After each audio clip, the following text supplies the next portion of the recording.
For 5 years, I believed these hands were betraying me. That time was simply collecting its due, just as everyone said it would.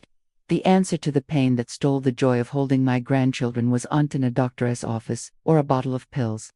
It was right here, in this kitchen, in a daily ritual I believed was for my health. The truth is a bittersweet thing, a relief and an outrage all at once.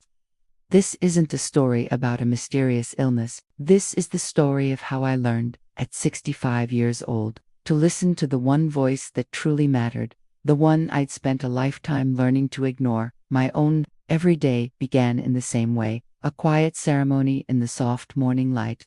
The familiar whistle of my ceramic kettle was the starting bell. From a beautiful tin, I would carefully measure out an herbal tea blend, a gift from my daughter, marketed as a wellness tonic with turmeric and ginger. The earthy, spicy aroma filled the air as I steeped it, a practiced act of self-care. This ritual was my anchor, a silent promise I made to myself that I would tend to this body, a small act of rebellion against the steady march of time. In these moments, I felt a sense of control, a quiet wisdom in my choices. That morning, my 5-year-old grandson, Leo, ran to me with a building block, his small face scrunched in concentration. He needed help snapping a stubborn piece into place. As I applied pressure with my thumb and forefinger, a sharp, surprising sting shot through my joint. It was an alien feeling, like a tiny electrical shock. I faltered for only a second, hiding the flash of pain behind a smile as the block clicked into place. My first thought was purely mechanical. I must have held it at an awkward angle. I dismissed it as easily as brushing away a crumb. This brief moment of dissonance was easily forgotten, a tiny ripple in an otherwise calm lake. Later that afternoon, as I settled into my favorite armchair for my second cup of the day, the same wellness blend from the morning, I felt a phantom echo of that sting. As my fingers wrapped around the warm mug, I instinctively adjusted my grip, a subconscious accommodation that my mind didn't even register as significant.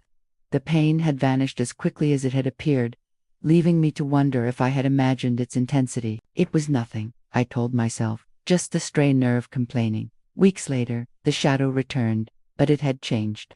I was in my garden, a place of immense pride and peace for me, snipping away at my rose bushes. It wasn't a sharp sting this time, but a deep, unyielding stiffness that settled into all of my fingers. Closing my hand around the handle of the pruning shears felt like bending cold metal. My trusty gardening gloves, once a second skin, suddenly felt tight and restrictive, as if my hands had swollen within them. I paused, flexing my fingers, trying to shake out a discomfort that felt as though it had settled deep in the bones themselves. My hypothesis had to evolve. Perhaps it was the damp weather. My mother used to say she could feel a coming rain in her joints, or maybe it was simply the result of overwork, a protest from my body after a long week spent tending to the flower beds. These explanations felt logical, reasonable, but they didn't quite capture the profound quality of the ache. This wasn't muscle fatigue. This was a feeling of being locked up from the inside. The gentle denial began to crack, and a cold question crept in. Is this it? Is this how it begins? The fear solidified into a dreaded word: arthritis. It had to be. It was the ghost that haunted the conversations of my friends, the diagnosis that had stooped my dear Aunt Eunice. The thought brought with it a wave of frustration that was almost worse than the pain itself. This wasn't just an ache anymore. It was a thief. It threatened to steal the simple, profound joys that defined my life as a grandmother. It threatened to steal the feeling of my 2-year-old granddaughter Maya's small hand tucked securely in mine, the weight of her small body as I lifted her into my arms. The pain was no longer just physical. It became an emotional agony. I could not bear the thought of becoming the grandmother who watches from a chair, unable to participate, offering only a sad, distant smile. Life, I had always believed, was woven from these small, tactile moments. If I lost the ability to touch, to hold, to comfort, what would be left? I would become a spectator to the lives of those I loved most. That fear, more than the pain itself, was what finally sent me to the doctor. I needed a name for my enemy, a plan of attack. The doctor's office was sterile and impersonal, the air still and quiet. The doctor himself was younger than my own son, his eyes more focused on the computer screen than on me. As I described the insidious way the pain had crept into my life, he nodded, his expression neutral, as I spoke of the stiffness, the lost strength. He took my hands in his touch brief and clinical. flexing my fingers once or twice before letting go. He asked very few questions about my life, my diet, my routines. It felt less like an investigation and more like a confirmation of a pre-drawn conclusion. He gave my fear a name, and the validation brought no relief, only a heavy sense of resignation. "It sounds like a classic case of osteoarthritis," he said, the words falling flatly in the quiet room. "Very common at your age." Those 4 words. They weren't a diagnosis. They were a label, a dismissal. It was a polite way of saying, "You're getting old." What did you expect? I felt my entire life, my vitality, my very identity, being reduced to a predictable symptom on a demographic chart. I had become a statistic. He prescribed a topical anti-inflammatory cream and suggested over-the-counter painkillers for the bad days. "Let's start with this," he said, already turning back to his screen. I left the office with a piece of paper in my hand but a profound emptiness in my chest. The conversation felt unfinished. A door closed before I had even had a chance to look inside the room. For 2 weeks, I applied the cream with the diligence of a true believer. I massaged it into my knuckles and wrists each morning and each night. The sharp, medicinal scent of menthol becoming a constant presence in my life. The cream offered a surface-level coolness, a temporary distraction from the ache, but it never touched the deep, bony pain that was the true source of my suffering. The morning stiffness persisted. The simple act of trying to open a jar of jam was still a moment of searing frustration, a battle I often lost. The prescribed solution, the first step on the path laid out for me by medicine, was a failure. My frustration curdled into a quiet, simmering despair. If the doctor's remedy didn't work, what else was there? I felt trapped, abandoned on a path that led nowhere. I went back. I sat in the same chair and explained that the cream had provided no significant relief. The doctor seemed faintly annoyed, his fingers tapping impatiently on his keyboard as I spoke. He didn't re-examine my hands. He didn't ask new questions. He simply moved to the next step on his flowchart. "All right," he said, "let's try an oral anti-inflammatory. It's stronger." He was treating the condition, not the person. He wasn't trying to understand my pain. He was just trying to silence it. I felt like a car on an assembly line. When one tool fails, you just reach for the next one. I left with the new prescription, but with even less hope than before. I took the pills as directed. After 3 days, the pain in my hands did recede, softening from a sharp cry to a dull murmur. But a new misery took its place, a constant, gnawing burn in my stomach. I felt nauseated every morning. My appetite vanished, replaced by a queasy, acidic feeling that lingered all day. The so-called solution was forcing a terrible trait upon me. A little less pain in my hands in exchange for a systemic discomfort that colored my entire existence. This wasn't living. It was an exchange of one prison cell for another. To be able to hold a teacup without wincing, I had to feel as if I had swallowed embers. It was not a fair trade.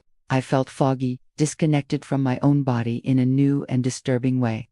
Because of the constant nausea, I found myself eating and drinking less of everything. I could barely manage half a cup of my morning tea, the taste I usually savored now turning my stomach. After a week of this misery, I made a decision. I stopped taking the pills. The fire in my stomach subsided, but within days, the pain in my hands returned with a vengeance, as if punishing me for my brief rebellion. At my book club, my friends noticed my discomfort. Their advice, born of love and shared experience, came flooding in. Brenda insisted I try compression gloves.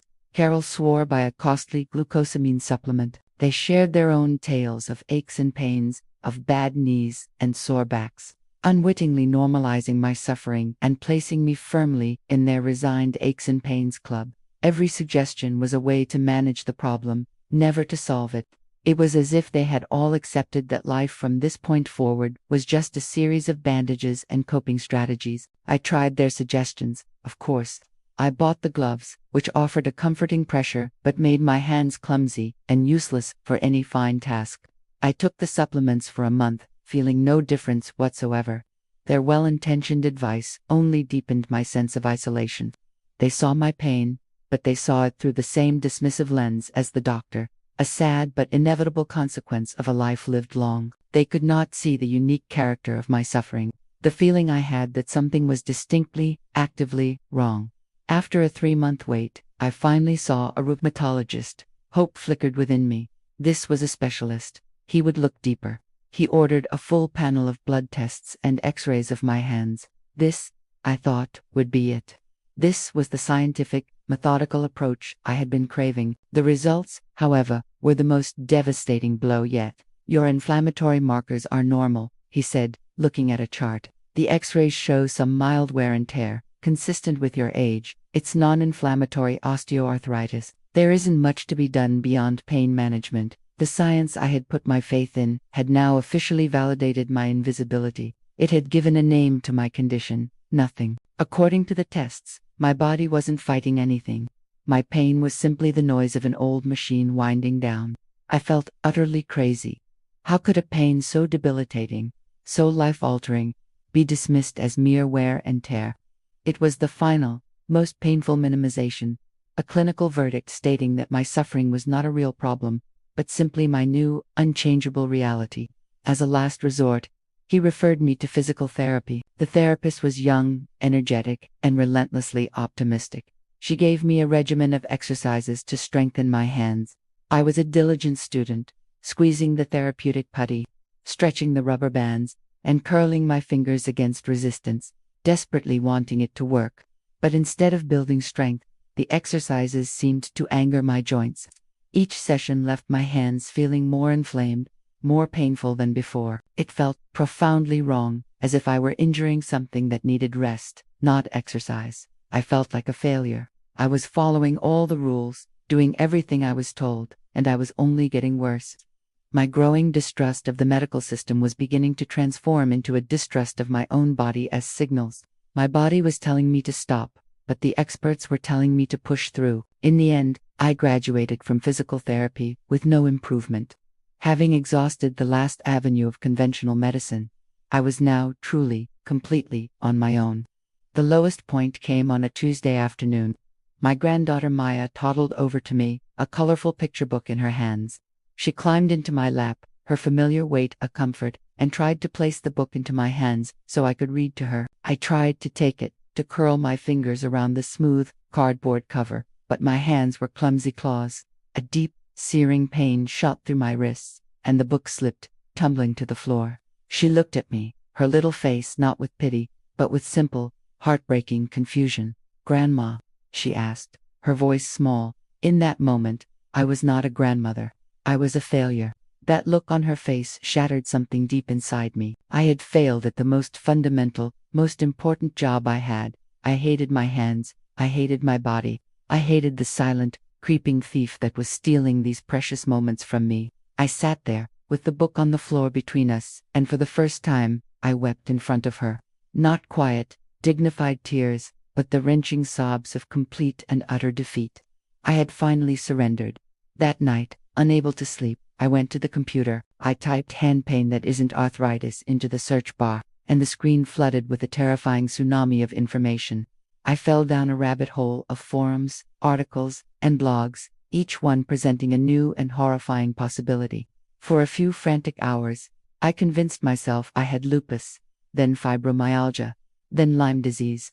Instead of clarity, the internet offered 100 new shadows to fear. It was like being lost in a vast, dark library where every book was a different diagnosis, and I felt smaller and more powerless with every page I read. The search left me more exhausted than ever. I finally closed the laptop, the blue light of the screen fading to black, leaving me alone in the dark with my undiminished pain and a host of new anxieties. Technology and modern information had failed me, as surely as medicine had. A cold resignation began to settle over me. I started adapting my life to the pain, building a smaller, more constrained world around my limitations. I bought an electric jar opener. I asked my husband to chop the vegetables for dinner. I stopped going to my weekly card game with friends because shuffling the deck was an agony. Each adaptation, each new tool, was a small, silent admission of defeat. It was a concession, a piece of my independence chipped away. I smiled on the outside, telling everyone I was managing just fine, but inside, I was grieving. I was in mourning for the woman I used to be, the capable woman who could open her own jar of pickles, who could knead bread, who could hold a book for her grandchild. I was becoming a ghost in my own life, and the worst part was, I was starting to accept it. The moment that changed everything came disguised as an innocent comment during a family lunch. My son watched me struggle to use the salad tongs, my hand trembling with the effort. "Mom," he said, his voice filled with genuine concern, "are you still drinking that turmeric tea? I saw a segment on the news. Some doctor was saying it's the best thing in the world for inflammation. You should probably be drinking even more of it." His words, meant to help, landed like a slap. I wanted to scream. I wanted to shake him and shout that I had been drinking that blasted tea twice a day, every day, for 5 long years. Instead, I just smiled, a thin, tight smile, and said, "Yes, dear, I am." But as I sat there, the irony of it washed over me like a cold wave.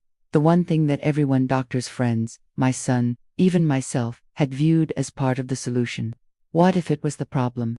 The thought was so absurd, so contrary to everything I believed about health and nature, that I almost laughed out loud. But the question, once asked, refused to go away. It was a tiny, insistent whisper in the back of my mind. Back in my kitchen, I took the tin of tea from the shelf. For the first time, I read the tiny print of the ingredients list on the back. Turmeric, ginger, licorice root, and a handful of other herbs I could barely pronounce. My logical mind immediately went to war with this new, fledgling intuition. "This is ridiculous," it told me. "It's all natural. It's organic.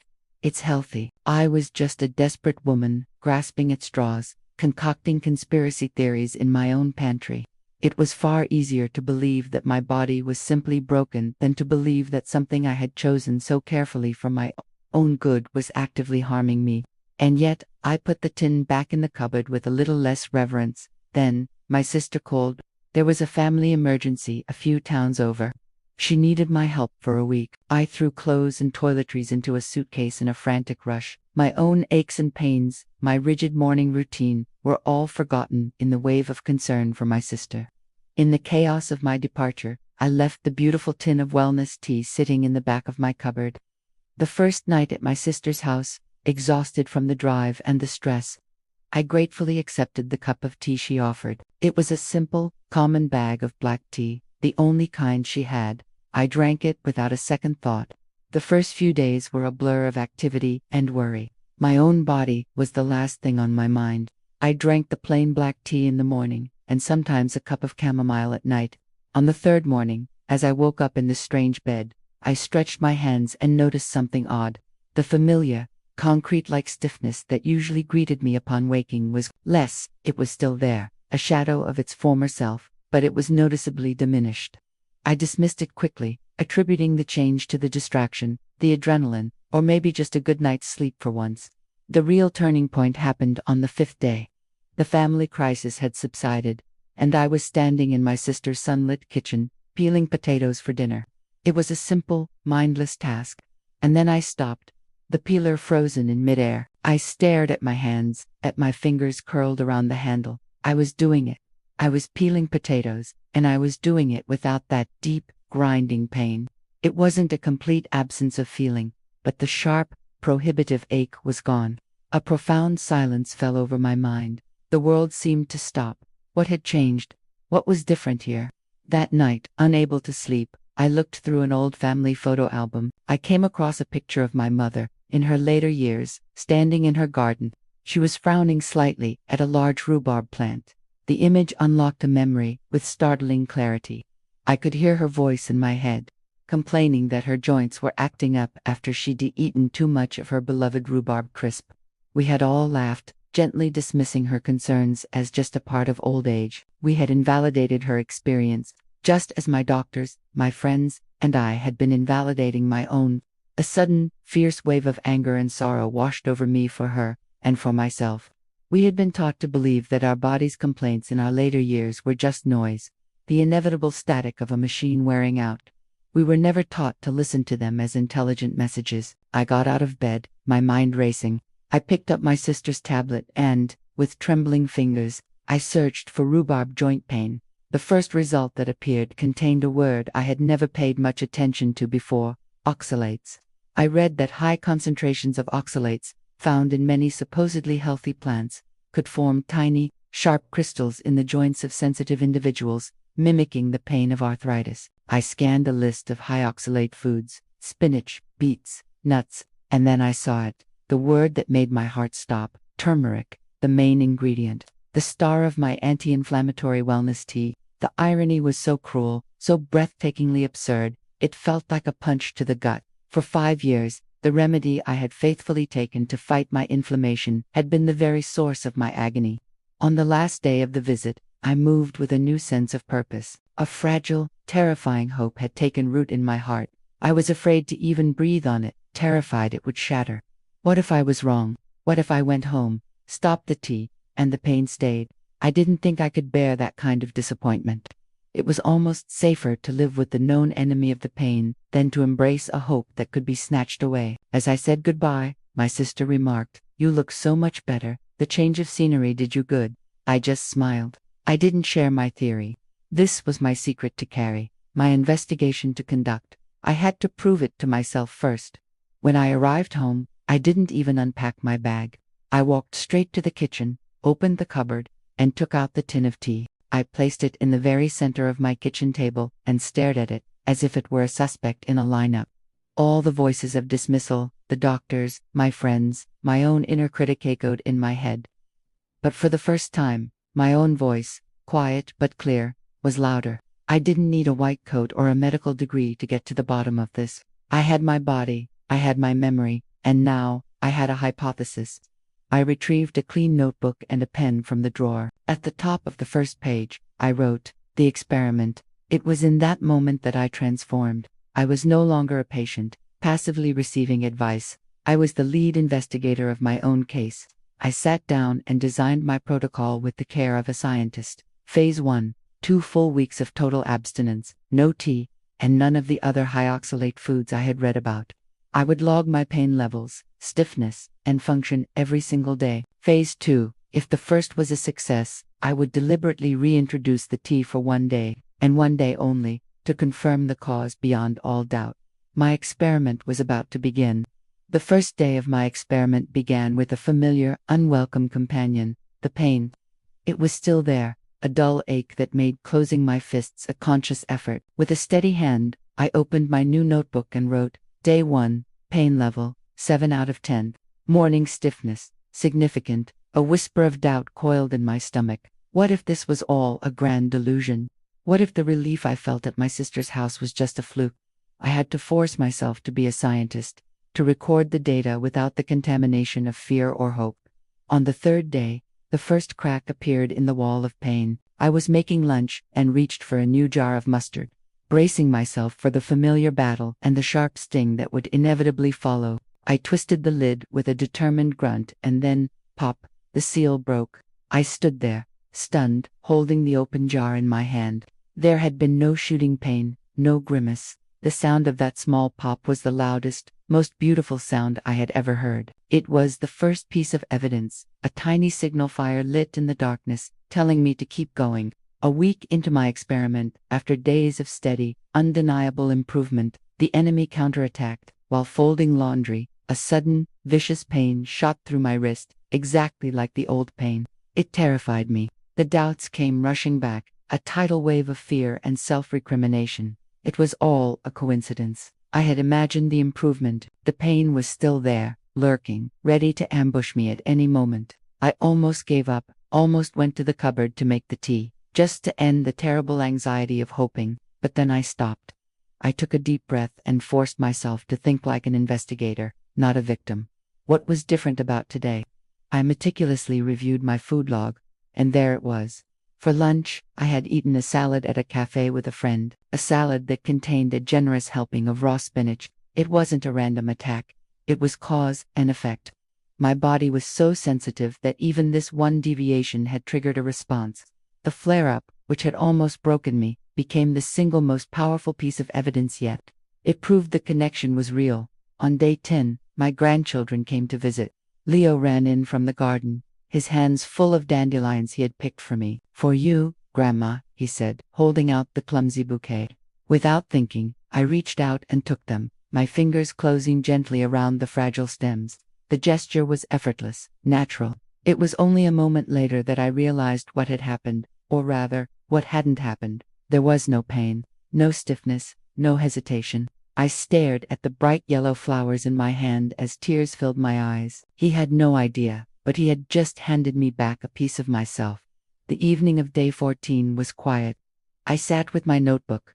A sense of profound stillness settled over me. I had woken up that morning, and for the first time in years, the pain level was not a 1 or a 2, it was a 0. I had forgotten what 0 felt like.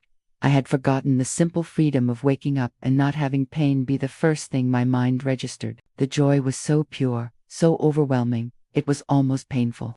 But it was shadowed by a deep apprehension for what I knew I had to do the next day. I had to invite the monster back into my house, just to be sure it was him. The next morning felt like a trial. The kitchen was my courtroom. I moved with a slow, deliberate gravity. I boiled the water. I spooned the familiar, earthy-smelling powder into my favorite mug, the very mug I had once struggled to hold. As the steam rose, carrying a scent that now felt sinister, I sat down at the table. My notebook was open to a fresh page. My hands, flexible and pain-free, trembled slightly as I lifted the cup. Each sip was an act of will. My body seemed to scream in protest. The taste I had once associated with healing now tasted of betrayal. I was drinking my own poison, and I was doing it willingly. I finished the cup and noted the time in my logbook. 8:15 in the morning. Then, I waited. For 2 hours, nothing happened. The doubt began to creep back in. Maybe it took more than one cup to trigger it. Maybe I was wrong after all. And then, I felt it. A faint, familiar tingling in the tips of my fingers. Within another hour, the tingling had spread, followed by a subtle stiffness, like my joints were slowly being filled with cold glue. By lunchtime, 3 hours after I had finished the tea, the deep, throbbing ache I knew so well had returned to my knuckles. It began as a whisper, then a murmur, and by late afternoon, it was a roar. The pain was back in its full, agonizing force. I could barely make a fist. With tremendous difficulty, my hand shaking, I picked up my pen. I wrote in my notebook, the letters clumsy and misshapen. 5 p.m., severe pain, level 8, unable to close hand. Experiment complete. And then I looked at my swollen, aching hand. I looked at the words on the page, and a sound escaped my lips that was half a sob and half a laugh. It was the sound of agonizing, triumphant validation. I was right. I was not crazy. I was in pain, but I was free. The next day, though my hands were still tender and recovering, I knew what I had to do. I took the beautiful tin of tea from the cupboard. I didn't throw it in the trash. That felt too casual, too dismissive of its power. I carried it out to my garden, dug a small, deep hole in the earth behind the rose bushes, and I placed it inside. I wasn't just burying a tin of herbs. I was burying 5 years of pain. I was burying the doubt, the dismissals, the feeling of being invisible. I was burying the woman who had stopped listening to herself. A week later, when my hands had returned to their new, beautiful state of 0 pain, I made a phone call. I dialed the number for the rheumatologist's office. When the receptionist answered, I didn't ask to make an appointment. I said, "I'd like to leave a message for the doctor, please." She was confused, but she took out a message pad. I spoke slowly and clearly, not as a patient asking for help, but as a colleague sharing data. "Please tell him," I said, "that his patient found the cause of her hand pain. It was a high oxalate concentration in an herbal tea. My symptoms are 100% resolved upon elimination. This is for his information." I knew he would likely never call back.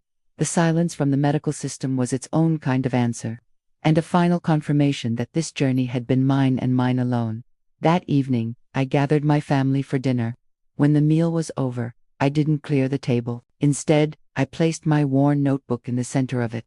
I told them everything. The whole story, from the first sting of pain to the final, agonizing experiment. I watched their faces as I spoke, saw their expressions shift from concern to disbelief, and finally, to a quiet, profound respect. My son, the one who had urged me to drink more tea, just stared at the notebook, his eyes wide. In that moment, he wasn't seeing his aging mother with her mysterious aches and pains. He was seeing a detective who had painstakingly tracked down her own tormentor and brought him to justice. I had solved my own case. Later that evening, the house was quiet. Maya, my sweet granddaughter, came to me with the very same picture book that had once fallen from my grasp. She climbed onto my lap and held it out to me. This time, my hands were ready. I took the book from her, my grip steady and sure. I felt the solid weight of it, the smooth surface of the cover under my fingertips. I opened it, and as she snuggled against my side, I began to read. My voice was clear and strong. Turning each page was a simple, fluid motion, a miracle I had once thought was lost to me forever. I wasn't just reading a story about a lost bear. I was reading a story about myself, about a grandmother who had found her way back home. My morning ritual is a quiet ceremony once more, but it has changed. The kettle still whistles its familiar song, but the beautiful, complicated tin is gone. In its place is a simple box of black tea. I no longer search for a magic elixir in a cup, some fashionable blend promising to reverse time.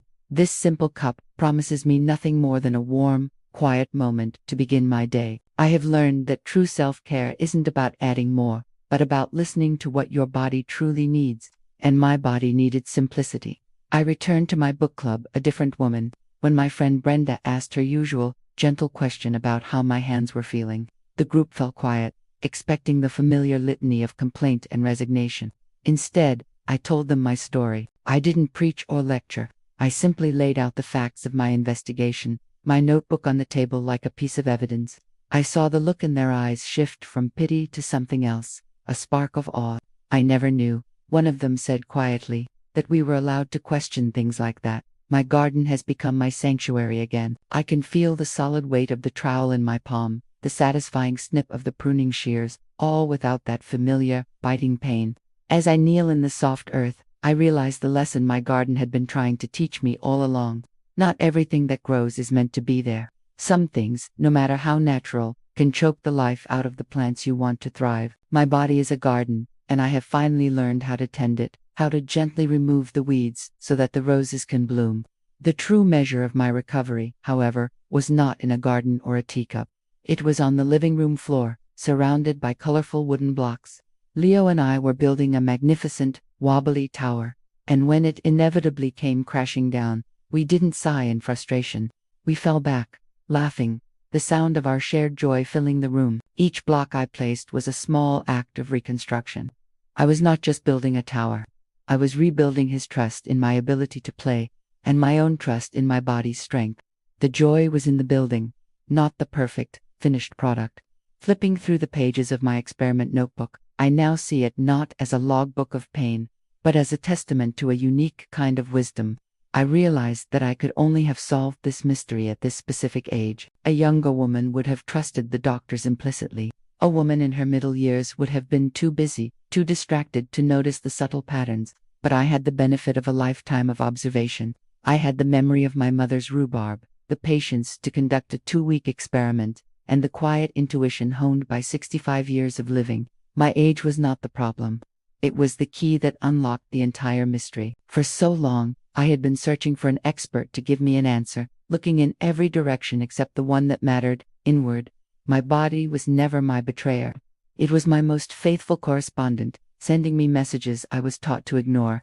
The greatest lesson of this entire journey is not about tea or oxalates. It is about learning to listen. Your pain is real. Your observations are valid. That quiet feeling in your gut, that nagging intuition, isn't random noise. It is the culmination of decades of experience. It is your superpower. I've had to unlearn what the world told me healthy looked like. I no longer fall for pretty packaging or buzzwords like superfood and detox. I now read labels, not with fear, but with a healthy skepticism and informed curiosity. True health, I've discovered, is not a product you can buy off a shelf. It is a continuous, intimate conversation you have with your own body. It is the quiet work of paying attention, of noticing cause and effect, and of trusting the data your own life provides you. My hands no longer tell a story of pain. They tell a story of resilience. They have cooked and comforted. They have built and they have healed. They have made mistakes, and they have uncovered the truth. If you are out there, feeling that your voice is growing fainter, that your own experiences are being dismissed as just a normal part of aging, please know this. You are the world's foremost expert on you. You hold a lifetime of wisdom within your very bones. Trust it, honor it. Let that be the light that guides you home to yourself. Your story matters. Your experiences have forged an intuition that is both unique and powerful. Never let anyone, not even the voice of doubt in your own mind, tell you otherwise. Now, I would love to hear from you. Was there a time when your own life experience gave you an answer that no one else could see? Share your story of discovery in the comments below. Let's turn this space into a library of our collective wisdom. And if this story resonated with you, please subscribe for more conversations just like this.